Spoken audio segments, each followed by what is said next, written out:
So we're going to place a little bit over here. I'm going to start on the surface, smear a little bit around, and we're going to do 1 to 2 square feet at a time. Start with low speed, firm pressure on the machine, and if you want, you can slowly increase the speed as the product dries up, but you want to work it wet to dry.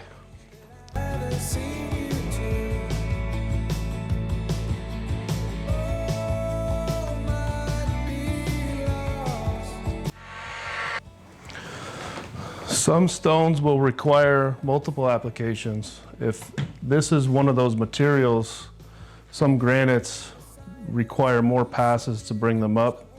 What you can do in order to avoid putting too much product on the surface and getting any residual buildup is you could use water.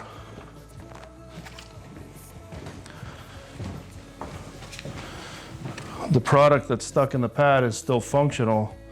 So instead of putting more and more product on the surface, you would just spritz a little bit of water and then repeat the same process using the product that's stuck in the pad.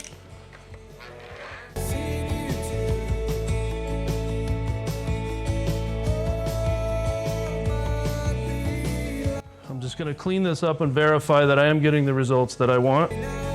Once we dial in the process, then we don't have to keep such a close eye on it as we go. We can repeat the steps across the whole counter and finish it off.